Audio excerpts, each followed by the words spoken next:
So, tell me about scaling. Scaling, the key to better conversations. I keep changing the title, but it's it's all about, when you're over instructing Right. and you just want to get information out of your person. And you ask questions and you read books and you find out some lovely questions and you ask them and they go, you don't get anything out of them. Um, and I know what works. So it's starting off with the premise of scaling, but then you just totally ignore it, as you know. Scaling is just the start, and then it's like really. Right. So it's that, but it's 5-step framework using the word scale. I hate acronyms, but I've actually got one. But it's a 5-step framework, and I think I mean, I'm bragging about it. I don't like that bit, but Ah, 5 steps that people can go and start doing the next day. So you can literally use it the next day and it changes instantly. It takes a long time to master, in my opinion, any of those things, because when I was given a version of a framework, I had to write it down and it took me a long time to master it. So it's the same thing. I've just tweaked it and done my version of it. So it's 5 steps, but what you do is you kind of trick your learners into talking about stuff because it's so positive. It's a really positive thing. And they identify, what worked and what they do differently. And then it's honest self-evaluation. They're just less defensive just because of how the 5 questions work. They're less defensive and then they take real ownership of their learning because they've told you everything rather than you explaining it. So instead of telling them what went wrong, which is something that I was trained to do, you weren't because you were trained by. I think it's still there though, that kind of telling them what they did wrong. I think because even though I might have had training where I didn't do that, I was still falling back on when I learned to drive. And when I learned to drive, I was told I got it wrong. And I think it's very easy just to fall back on that. Oh, it's Um, this way. And we're trying to help. yeah, We just absolutely. to help. What's the quickest way to get information across? It's to tell them. The thing is, Yeah. And I think, and also, I mean, I love this, like this kind of, you're tricking them into doing it because there is nothing worse when you're feeling, you're all confident and full of the joys of coaching. And then you ask them this wonderful, wonderful question and you do get there. And and you're like, okay. And I love this idea because also, does it help with not the ones that just don't want to answer, but the ones that are a little bit too scared that they're going to give the wrong answer.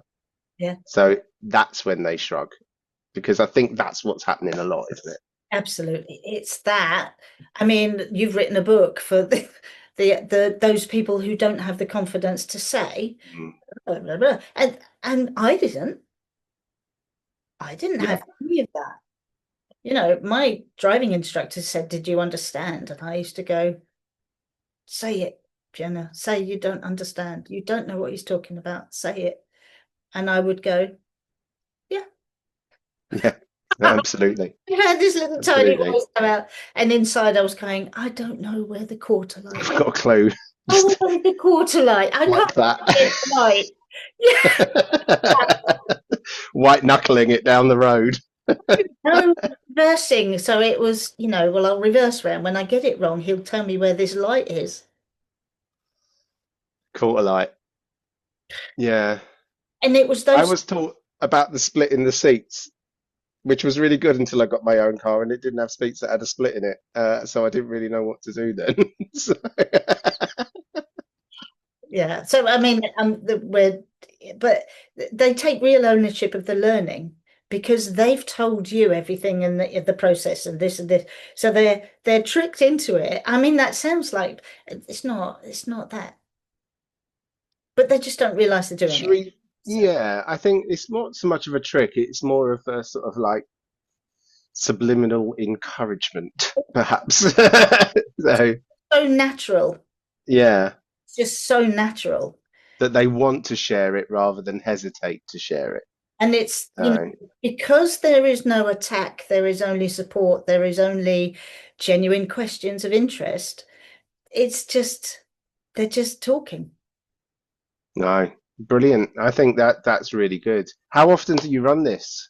At the moment, it's a couple of times a month and sometimes more.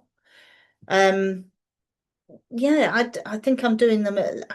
I've had a lot of time, so I've just stuck some extra ones on. Brilliant. They're going really well. I I do limit the numbers. I can't tolerate having big groups where I can't focus on people as an individual. So it's always maximum Yeah.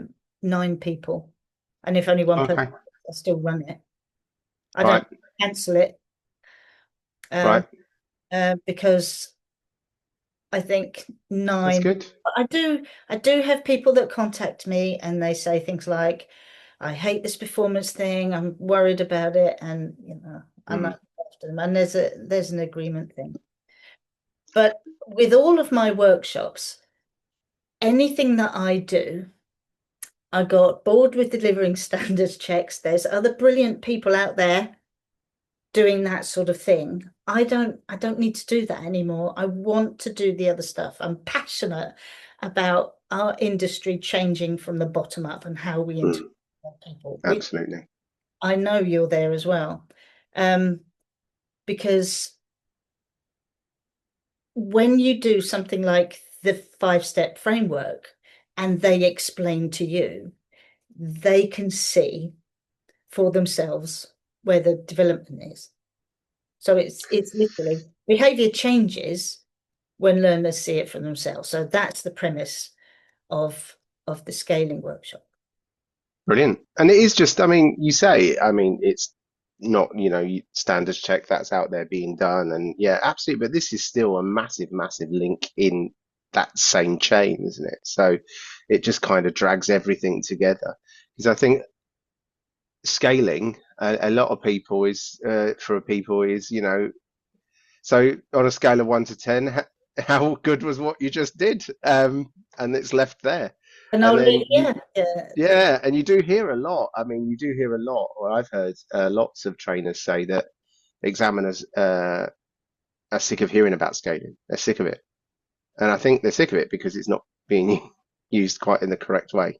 So it's and there's also that thing. I mean, I always used to find it when I first started using scaling was when I always used to ask them about it, and they used to go straight in at a 9, and I'm like, and I always used to find that that was a real dead end for me because I'm just like, okay, moving swiftly on because I didn't really know what to do with it after that. well, So that's all taken care of in my 5 steps.